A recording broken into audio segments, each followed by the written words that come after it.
¿Qué pasa, colegas? Mi nombre es Alex Borgoa de la carrera de Medicina Univalle 2020 y en esta ocasión nos introduciremos al tema de la auscultación pulmonar. Empecemos. La auscultación pulmonar es un procedimiento el cual nos va a ayudar a valorar los sonidos tanto normales, que serían estos del árbol bronquial de ambos lados de los pulmones, como también sonidos patológicos, sean estos roncos o sibilancias. Mediante la exploración física del tórax podemos iniciar también un razonamiento clínico en cuanto al proceso de enfermedades respiratorias se refiere, ya que al conocer tanto ruidos patológicos como fisiológicos de pulmón, podemos formular una hipótesis, la cual esta nos va a ayudar a detectar diferentes signos y síntomas que nos permitirán pensar en un diagnóstico clínico. Para una mejor auscultación pulmonar vamos a ir repasando tanto líneas y regiones del tórax, tanto en su porción anterior, posterior y lateral.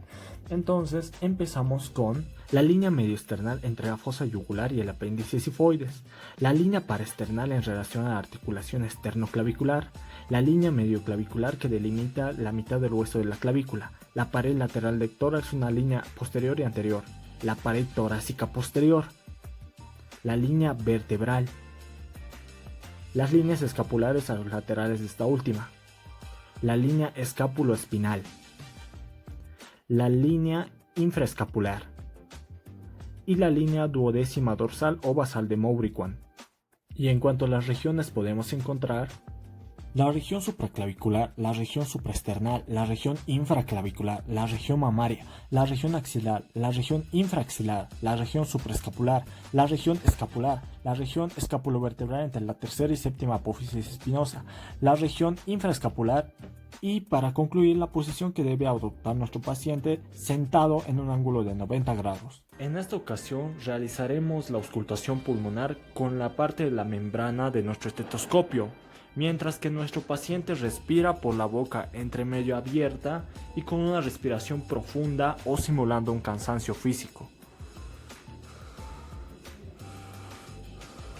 El paciente para este procedimiento debe estar con el tórax desnudo, sentado en un ángulo de 90 grados y con los brazos relajados y manos sobre las rodillas. También es indispensable la posición de los brazos cruzados tocando los hombros para así poder evitar las escápulas y tener una mayor visibilidad de la pared torácica posterior.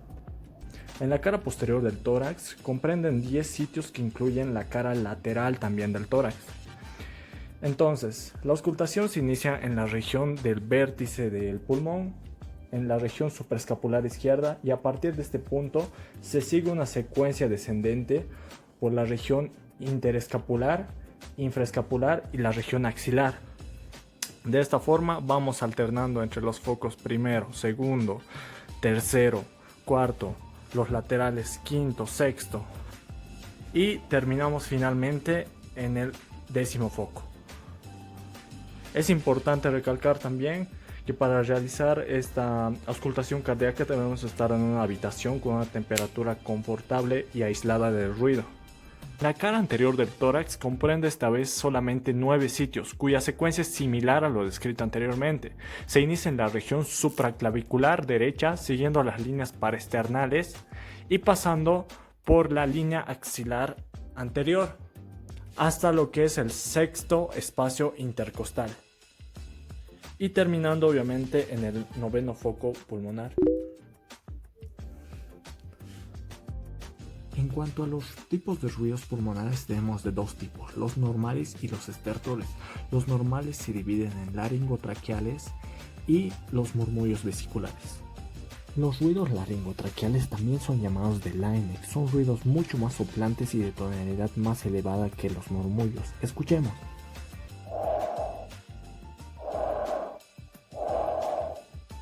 En cuanto a los murmullos vesiculares, son ruidos con menor intensidad y son soplos suaves y solo se escuchan al principio de la expiración. Se oye más claro en la región axilar. Escuchemos.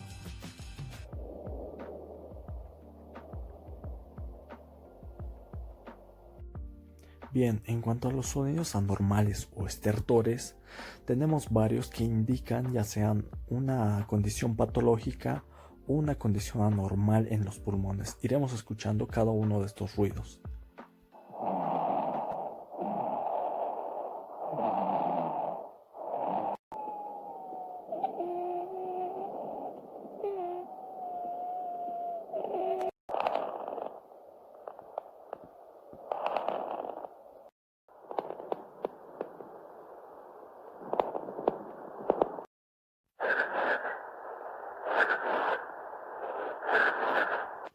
para finalizar el video mencionaremos diferentes síndromes que se pueden llegar a diagnosticar solamente con el procedimiento de auscultación.